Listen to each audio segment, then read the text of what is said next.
नमस्कार साथियों, रोजगार की अपनी पाठशाला यूट्यूब चैनल में आपका स्वागत है। आज हम पढ़ने वाले हैं हिंदी परिज्ञान एवं लेखन योग्यता।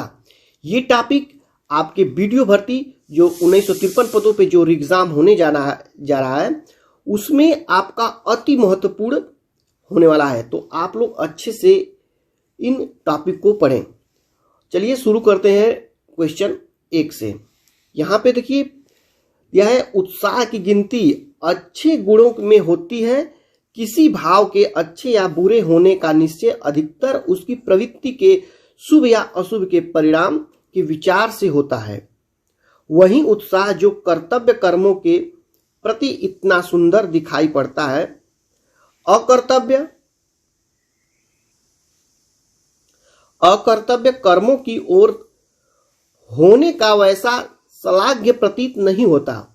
आत्मरक्षा, पररक्षा, देश रक्षा आदि के निमित्त साहस की जो उमंग देखी जाती है, उसके सौंदर्य के परपीड़न, डकैती आदि कर्मों का साहस कभी नहीं पहुंच सकता। यह बात होते हुए भी विशुद्ध उत्साह या साहस की प्रशंसा संसार में थोड़ी बहुत होती ही है। अत्याचारियों या डाकुओं के शौर्य व साहस की कथाएं भी लोग तारीफ करते हुए सुनते हैं। देखिए, यहाँ पे पूछा गया है, ये तो गद्यांश हो गया आपका, और आपका पूछा गया है यहाँ पे कि उपर्युक्त गद्यांश के आधार पर निम्न प्रश्नों के उत्तर दीजिए। तो प्रश्न इसका है गद्यांश।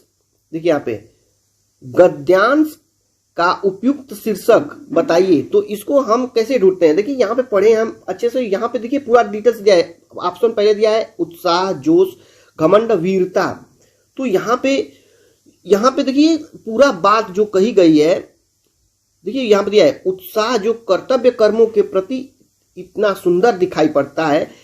और देखिए यहाँ पे भी दिया है उत्साह की गिनती अच्छे गुणों में होती है। यानी कि ये उत्साह को इसका जो मुख्य शीर्षक है वो उत्साह ही है। तो आपका ऑप्शन ए सही होने वाला है। तो आपका सही आंसर उत्साह होगा। इसका शीर्षक जो इस गद्यांश का मुख्य शीर्षक है वो उत्साह है। चलिए नेक्स्ट क्वेश्चन के आगे और बढ़ते हैं। और नेक्स्ट दिया है गद्यांश। यहाँ पे ध्यान पूर्वक इस गद्यांश को पढ़िए पहले, तब हम आंसर का जवाब दे सकते हैं। ठीक है, देखिए यहाँ पे दिया है कुंती अपने लाडले लाल को, अपने हृदय के टुकड़ों को, अपने प्यारे नवजात शिशु को नदी में छोड़कर लौट आई। वह छोटी नदी थी, वायु अनुकूल थी, दैव की गति जानी नहीं जाती। वह नदी चंबल नदी में जाकर मिलती है। अब शिशु की पिटारी बहती बहती चंबल नदी में आ गई। इटावा के पास चंबल नदी आकर श्री जमुना जी में मिलती है। अतः चंबल के प्रवाह के साथ वह भी यमुना जी में आ गई और यमुना जी के साथ प्रयाग की ओर बढ़ी। तीर्थराज प्रयाग में जाकर श्री यमुना जी गंगा जी में मिल गई जाती। अतः अब वह मंजूषा शिशु को लेकर काशी की ओर बहने लगी। उसके साथ न कोई मल्लाह था, न पथ प्रदर्शक। भाग्य उसे स्वयं ही बहाकर ले जा रहा था। काशीपुरा, पाटलिपुत्र आदि राज्यों की सीमा को पार करती हुई गंगा जी के प्रवाह के साथ वह मंजूषा बिना किसी रुकावट के आगे बढ़ी चली जा रही थी। आगे चलकर वह अंग देश की सीमा में पहुंच अब मानो उसकी यात्रा समाप्त होगी। उसी समय चंपा नगरी के राजा अधिरथ अपनी रात्रि राधा और अपने सेवकों सहित गंगा स्नान करते आए थे। उन्हें दूर से इस सुंदर सी पेटी को जाह्नवी की लहरों, जाह्नवी यानी कि गंगा जी की जो पर्यायवाची है, जाह्नवी की लहरों के साथ क्रीड़ा करते देख, नदी की पर्यायवाची, ठीक है, क्रीड़ा करते देखा। अंत में उन्होंने अपने सेवकों को आज्ञा दी, सामने यह मंजूषा बहती जा रही है, उसे पकड़कर आओ। यहाँ पे देखिए जो गंगा दिया, ये यहाँ पे देखिए जाह्नवी जो दिया है गंगा जी की पर्यायवाची। ठीक है, तो लहरों के साथ क्रीड़ा करते देखा। अंत में उन्होंने अपने सेवकों को आज्ञा दी, सामने यह मंजूषा बहती जा रही है, उसे पकड़कर लाओ। तो यहाँ पे क्वेश्चन दिया है, कुंती अपने नवजात सुकुमार शिशु को कहाँ छोड़कर आई थी? ऑप्शन में दिया है तालाब, नदी, समुद्र, कुआं। तो इसका सही आंसर है नदी। तो इसे हम कैसे इसमें खोजेंगे? देखिए यहाँ पे साफ साफ बोला गया है कि कुंती अपने लाडले लाल को, अपने हृदय के टुकड़े को, अपने प्यारे नवजात शिशु को नदी में छोड़कर लौट आई थी। तो इसका सही आंसर होगा नदी।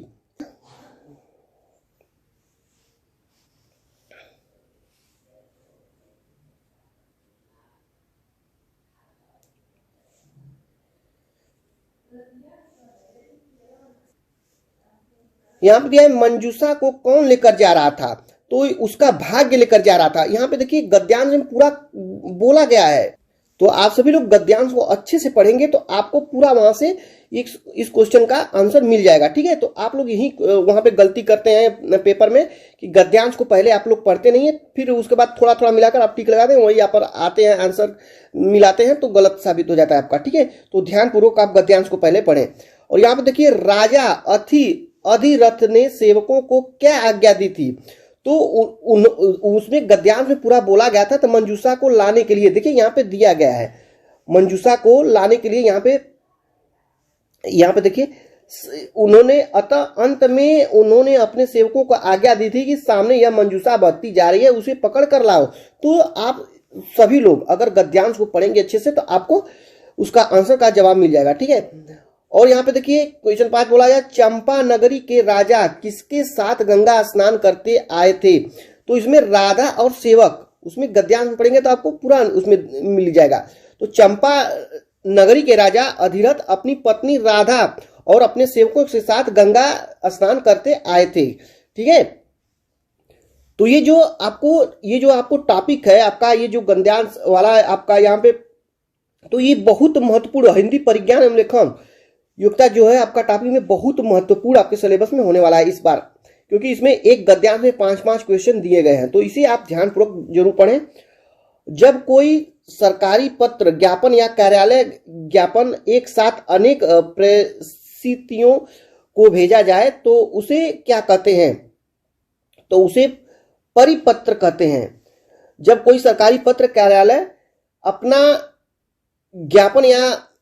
ज्ञापन एक साथ अनेक प्रेषितियों को भेजा जा रहा है तो उसे परिपत्र कहा जाता है। ठीक है, जब एक अधिकारी दूसरे अधिकारी को व्यक्तिगत नाम से पत्र लिखता है तो उसे क्या कहा जाता है? तो उसे अर्धशासकीय पत्र कहा जाता है। एक विद्यार्थी को अपने स्कूल के प्रधानाचार्य को अभिनिवेदन में क्या लिखना चाहिए? तो उसको आपका आज्ञाकारी शिष्य नहीं लिखते हैं आपका आज्ञाकारी शिष्य फला फला ये है, तो वहां पे यही बात बोला गया है। संक्षेपण मूल पाठ में कितने शब्दों में लिखना चाहिए? तो इसे आप 1/3 शब्दों में, 1/3 1/3 शब्दों में लिखना चाहिए। नेक्स्ट क्वेश्चन, हिंदी में ध्वनियां कितने प्रकार की होती है? देखिए हिंदी में ध्वनियां कितने प्रकार की होती है? कि ये आपका 2 होता है, स्वर व्यंजन, स्वर और व्यंजन। हिंदी में ध्वनियां 2 प्रकार की होती है, वो होता है स्वर व व्यंजन। स्वर वे हैं जो स्वयं बिना किसी अन्य की सहायता से उच्चारित हो सकते हैं, व्यंजन वे हैं जिनका उच्चारण स्वरों की सहायता से लिया जाता है। तो ये आपका क्वेश्चन था। और आगे चलिए क्वेश्चन को देख लेते हैं। 11, मात्रा के आधार पर स्वर कितने होते हैं? तो मात्रा के आधार पर स्वर आपके 2 होते हैं, ह्रस्व स्वर और दीर्घ स्वर। ह्रस्व स्वर जिसके उच्चारण में कम समय लगता है और दीर्घ जिसके उच्चारण में 2 गुना समय लगता है। ह्रस्व स्वर में जैसे आपका अ ई उ ऋ और दीर्घ स्वर में जैसे आपका आ ई उ ए ऐ ओ औ। ठीक है, और जिह्वा के आधार पर स्वर कितने प्रकार के होते हैं? तो जिह्वा के आधार पर स्वर 3 प्रकार के होते हैं, अग्र, पश्च और मध्य। अग्र यानी कि आगे, पश्च यानी कि पीछे और मध्य यानी कि बीच में। ठीक है, क्वेश्चन 13, निम्न में कौन सा शब्द पुल्लिंग है? तो पुल्लिंग पूछा गया। तो माया, आभार शब्द पुल्लिंग है, दया, माया एवं भाषा स्त्रीलिंग शब्द है। ठीक है, निम्न में कौन सा शब्द पुल्लिंग है? इसमें भी देखिए कष्ट पुल्लिंग है, कष्ट शब्द पुल्लिंग है, आशा, क्षमा, सेना ये सब क्या है? स्त्रीलिंग है। निम्न में कौन सा शब्द स्त्रीलिंग है? तो आपका आय स्त्रीलिंग है, और ये सब क्या है? विवाद, रूप, सार ये सब क्या है? पुल्लिंग है आपके। निम्न में कौन सा शब्द स्त्रीलिंग है? आपका सभा स्त्रीलिंग है, गृह, पता, चंदन, ये सब क्या है, पुल्लिंग है। चलिए आगे बढ़ते हैं। संधि कितने प्रकार की होती है?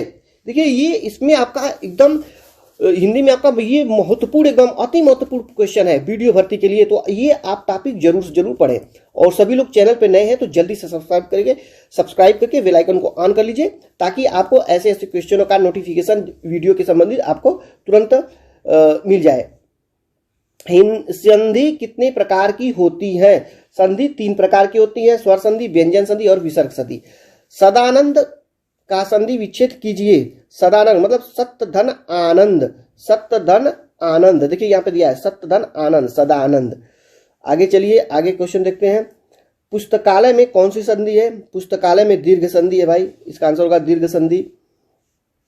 और आपका अभि प्लस उदय की संधि क्या होगा? अभ्युदय। अभ्युदय किधर दिया है? अभ्युदय, अभ्युदय। यथासंभव में कौन सा समास है? यथासंभव में कौन सा समास है? अव्ययी भाव समास। क्या है? अव्ययी भाव समास।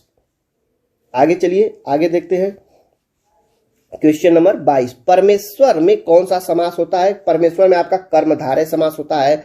परमेश्वर समास विग्रह आप करेंगे तो आपको वहां पे मिल जाएगा समास। अध्यक्ष में कौन सा उपसर्ग है? अध्यक्ष में आपका देखिए यहां पे दिया है अभि, अथ, अद, अत, तो अध्यक्ष अधि क्या है? उपसर्ग है। देखिए यहां पे दिया है 23 के अध्यक्ष में कौन सा उपसर्ग है? अभी पहला दिया है अद, अद, अत, तो अध्यक्ष में क्या होता है? अधि क्या होता है? उपसर्ग होता है। तो यहाँ पे अधि इसमें नहीं दिया जाएगा, तो ये आपका अधि होगा, ठीक है। और चलिए संग्राम में उपसर्ग बताइए। संग्राम, समग्राम, तो आगे क्या आ रहा है आपका? सम, तो इसका आंसर होगा सम। उपसर्ग यानी पहले का उपसर्ग होता है और प्रत्यय लास्ट में प्रत्यय होता है, ठीक है। चलिए आगे देखिए 25। सावधानी में कौन सा प्रत्यय है? सावधानी में आपका ई, सावधानी, ई आ रहा है तो ई आपका प्रत्यय है। जिंदगी में कौन सा प्रत्यय है? तो आपका जिंदगी, गी, ए, इसका आंसर क्या होगा? ए।